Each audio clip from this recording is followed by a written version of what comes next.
Now this girl just wanted to be friends with me, but I wanted to be a lot more than friends with her. And I figured the way to fix that was just to spend a lot of time with her. So I did basically anything she wanted me to do. I followed her around like a puppy dog.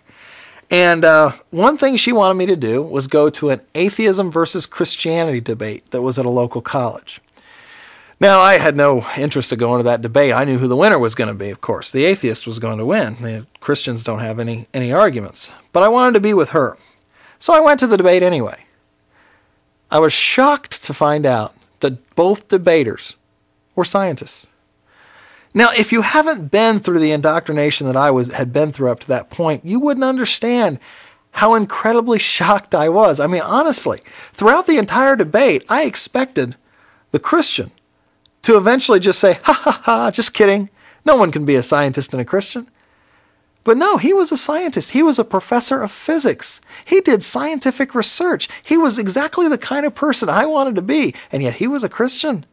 Even though all of my schooling indicated that you can't be a scientist and be a Christian, there he was.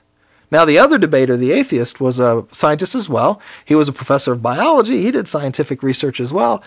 And it just amazed me that they could both be scientists and both have such radically different views on this point that, to me, had been sewn up long ago. Now, I don't remember a lot of the details of that debate, but I remember one thing the physicist said. He looked out at the audience at one point and he said, if you want to consider yourself truly educated on any issue, you have to look at it from all sides. Now, at this point in my life, I was very, very proud of how educated I was.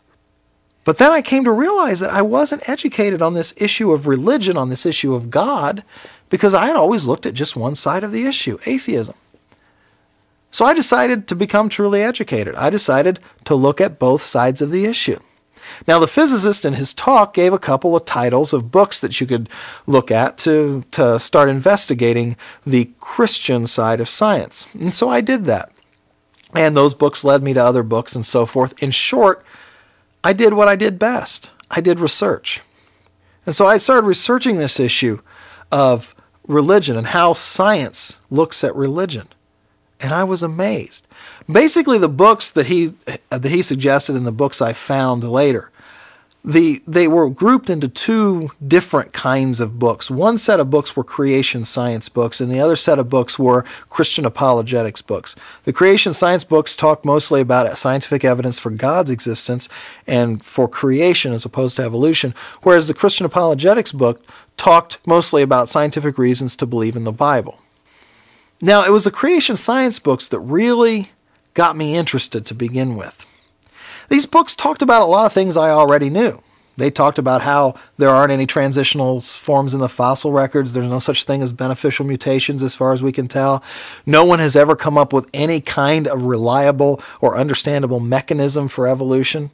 So they talked about things I already had figured out because of my earlier research. But they also talked about things I had never heard of before. And these things were incredible to me.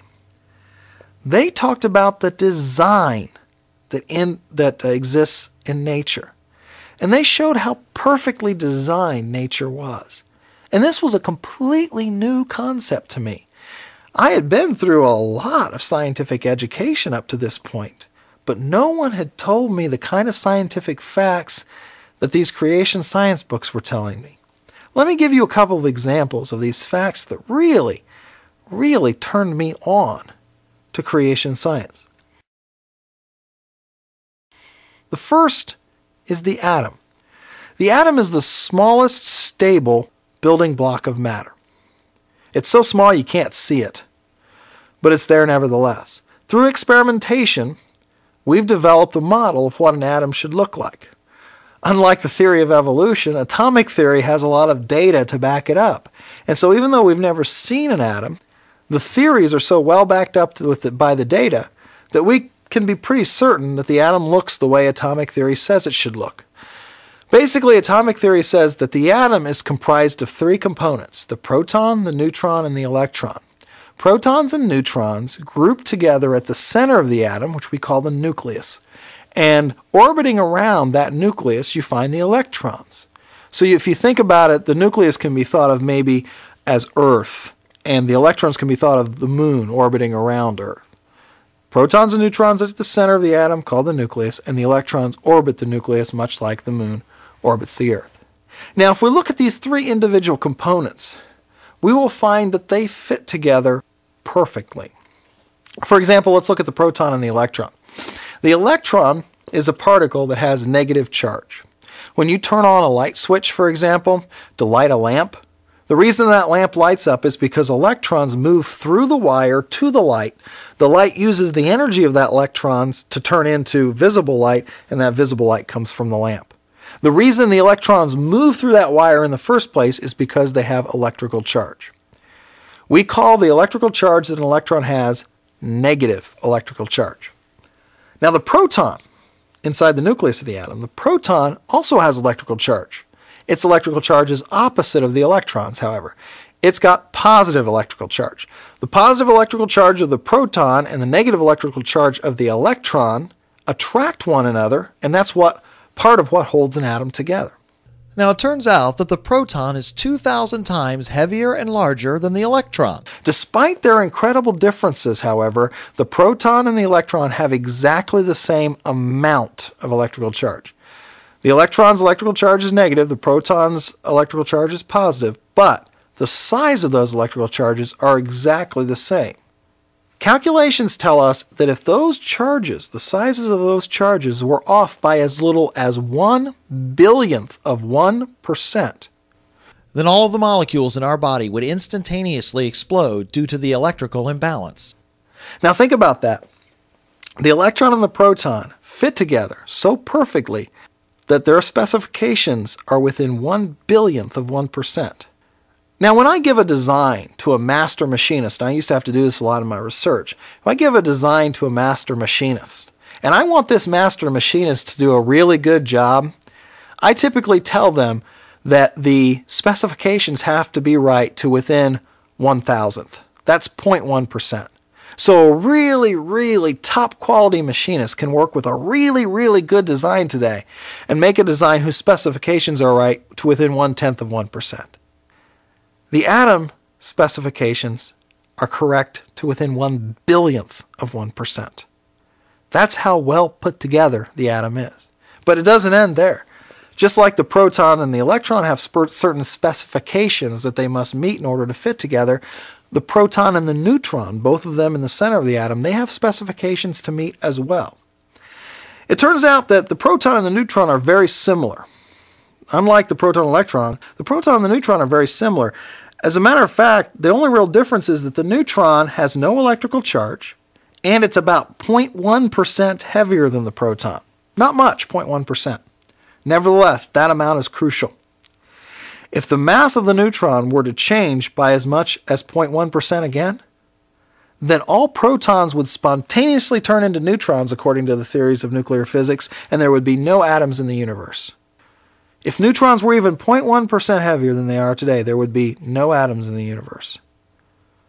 So the specifications that the proton and the neutron must meet to fit together, those specifications are 0.1%.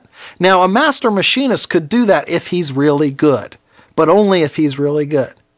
Nevertheless, the specifications for the atom are 0.1% in the case of protons and neutrons, and 1/1000th of 1% in the case of protons and electrons. Clearly, the atom has been put together by a master. That master is God. Now, that's the most fundamental building block of matter. It's basically the simplest thing you can talk about in the universe, the atom. So let's stay on this idea of simplest, but let's now look at the simplest life form on Earth. Every scientist will agree that the simplest life form on Earth is the bacterium. Now, bacteria get a bad name because they're associated with disease and sickness, but it turns out bacteria are absolutely necessary for life to exist on the planet. And there are many bacteria that do wonderful things for us, so only some bacteria are harmful, but even those are necessary for life to exist. The bacterium is a single-celled organism that is so small only the most powerful microscope can see it. And every scientist will tell you that this is the simplest life form on the planet. Now, I want to talk about one aspect of this simple life form. That's the way it moves around. All bacteria live in water. Without water, you can't have bacteria. And when scientists first saw bacteria under the microscope, they saw that they had tails. Many bacteria had several tails. Most bacteria had only one.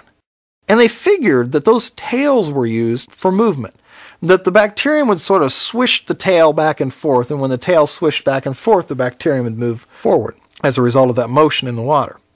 Well, that's what scientists thought until we got powerful enough microscopes and good enough experimental techniques to actually see how bacteria use their tails. Now, we don't call them tails because that's too simple a word for scientists. We call them flagellums, or flagella, that's the plural. Flagellum is the singular. So a bacteria does not swish its flagellum back and forth in order to swim through the water. No, it spins it like a propeller. When we actually got to the point where we could look at how a bacterium moves, we found that a bacterium had two boundaries called cell walls. And in those two cell walls, there were two separate plates attached to each cell wall, and those plates could move independently of one another. This provides a lot of flexibility for the apparatus I'm going to discuss. In the center of each of these plates is a shaft, and that shaft runs through the center of each of those plates, and the shaft is attached to a hook, and the hook is attached to the flagellum. Now that shaft goes through the plates and is embedded into the bacterium. And when the bacterium decides it wants to move, it initiates about 200 chemical reactions that cause the shaft to start spinning. When the shaft starts spinning, the hook starts spinning, and when the hook starts spinning, the flagellum twirls like a propeller. So this bacteria has an outboard motor, and that's how it uses to move around. Now this outboard motor is better described really, instead of as an outboard motor, it's better described as a jet turbine engine. Because in fact, if you take the drawings of the inner workings of a bacterium's flagellum and you hand them to an engineer, he'll tell you that those are the schematics for one of the turbines in a jet engine, because it's designed almost exactly the same. There's one difference, however. The bacterium's flagellum is a lot more efficient than our best jet turbine engine. The amount of energy that the bacterium uses to turn that propeller and the speed that it results is so much better. It uses less energy for more speed than our best jet turbine engines. Now think about that for a minute. If you were to see a jet turbine engine laid open on a machinist's workbench, and you ask that machinist, where does that jet turbine engine come from? And he says, oh, we mine them out of a mine. They just grow naturally in the mine in Colorado. Would you believe them? Of course not. A jet turbine engine is the result of design. It's clearly apparent it is because it's so complex.